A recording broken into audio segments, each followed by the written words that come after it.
may have come in through Facebook. You can get into the room that way, or you may have come directly from the Intuit community website. Either way, you're in the same space, and it's called the Intuit Small Business Town Hall. Another great thanks to Intuit for the swag that we have tonight. We'll be giving away 2 copies of Quicken Home and Business and 1 copy of QuickBooks Pro at the end of the session. So if you stick around to the end, we'll have our typical Bay.net raffle that we have at the end. We're going to start by setting up a new application. So that's the first thing you do, is click on the button to set up a new application. You got to give it a name. So we're going to go in and we will call this Baynet Hello. We're going to do a simple Hello World kind of application. You need to agree to the terms here, and we'll click the Save Changes button, and that will actually create your application in Facebook. But all you need to do for tonight's session, or for building this, if you go to the Downloads tab, is just download the binaries file. That's all we're going to use, although you can also get the source files, the samples, the documentation. We're going to go to the default page, and first thing we're going to do here is remove all of the HTML for the body and the HTML tag. Might seem a little bit strange, but we're writing this in FBML, and since we're creating FBML, we don't want to, they create HTML as we're going. So I'm just going to, in the div tag, put a little bit of code in here to display that image that we just put in there.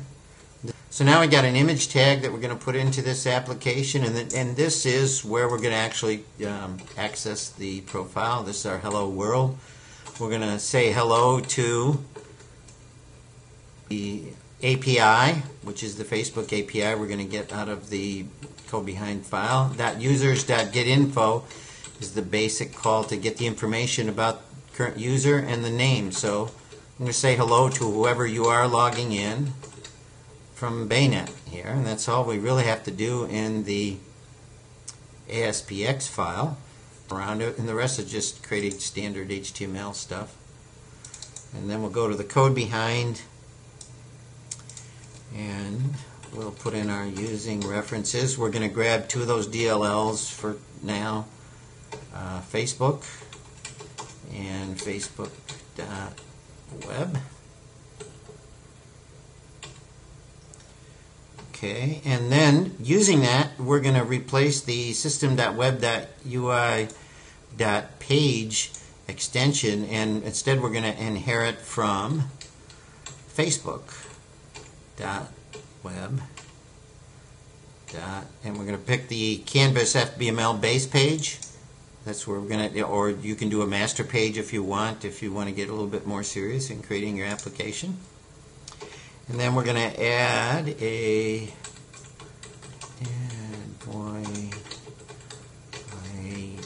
pre-init event. So let's just add object sender. Does E. And in here is where we're going to make sure that the person, just by calling the require login equals true, we're going to make sure that this person is logged into Facebook. That's really all we have to do in the code behind file. Pretty simple. We'll take a little break here, and we'll bring in Brian Goldfarb. Brian couldn't be here tonight, but he did create a clip. What you see on the screen here is a layout of a bunch of my friends' profile pictures. I'm going to go ahead and click on this wall button, and what we're looking at is real-time data being pulled in using the OpenStreams API of my feed. So all that information being presented in this rich user experience. Now, sometimes I might want to go drill in on an individual and take a look at some pictures. So I'm going to click on Dan. I'm going to go out to Facebook and fetch all of the pictures from Dan's account.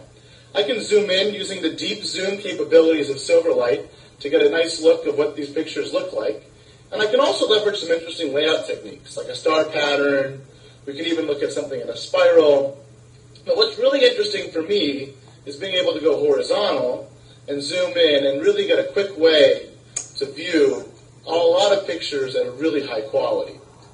Now, one nice thing about having access to the Facebook data is So I can go ahead and expose tags based on these pictures. And let's go ahead and find my name, Brian Goldfarb here. And when I click, it's going to sort and filter those pictures based on the metadata that has to be included. I can go ahead and switch that now to a horizontal layout, drill in, and scroll to the right and take pictures that I have my tag on. This is a great way to experience Facebook pictures as well as get data from the OpenStreams API.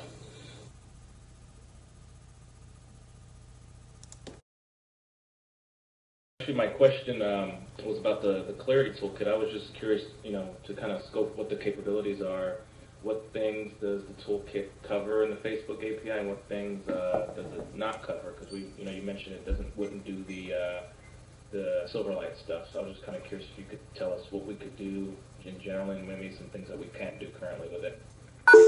First of all, most of the APIs, all of the APIs that are available, if you go to that developer wiki on Facebook and it kind of goes through all the APIs, those things are abstracted excellently through the toolkit. So that all you have to do, and with code hinting and IntelliSense, all you have to do is bring in the binaries and kind of just click on it, type in the API word or the Facebook word and go through all the methods and things that you can access, and you'll see that you can really access all of the APIs that are available basically to any Facebook developer. And so what does that include, and what does it allow you to do? Well, Facebook keeps opening up more and more APIs all the time. That's why they have to keep coming out with upgrades to the binaries. You can access most user information. You can access most profile information if you want to know where a person's from or their birth date. That's how people create applications like birthday calendar and things like that. You can access the stream.publish aspect. So using the publisher, you're probably all familiar with the publisher on Facebook. When you go into your own profile page, your own home page, up at the top, there's that place where you can put in status updates and things like that. Well, you can build your own status updates into your application so that while people are in your application, they can be publishing status and things like that. You can access their photos, their photo albums. You can access, one of the new APIs just been opened up is videos and the capability to upload videos through your application. So pretty much anything that you can do on Facebook, you can do through the API, and through Clarity's API, you can do pretty much all of the things that you find in the Facebook API. See it up above? Okay, here's the application, Baynet Hello. I've got to allow it, which I'll do here to install the application, and ta-da! We've got an error. Well, but look what we've got. We've got hello, Bill Saris from Baynet. So the API piece of it that we were talking about actually worked here, and it gives you a nice little error message back while you're still in developer mode, and it tells me that I did not hard absolute code this image, so I'm going back to Visual Studio. I'm going to absolutely code this image back to here, which was the mistake that I made. It doesn't take relative paths. I forgot I was going so fast. You can't put a relative path in for a Facebook application. So once this is changed in the Facebook application, bring the browser back up, hit the refresh button, and there we go. Ta-da! It worked. Anyway, so here's the Facebook application. There's a Facebook application. So, I just had to take it out. Remember, I was telling you to put it in developer mode. I just took it out of developer mode, so now it's been released to the general public. So if you click on that link that I just put in there, you should be able to open up a new window and click on the Allow button and see the application.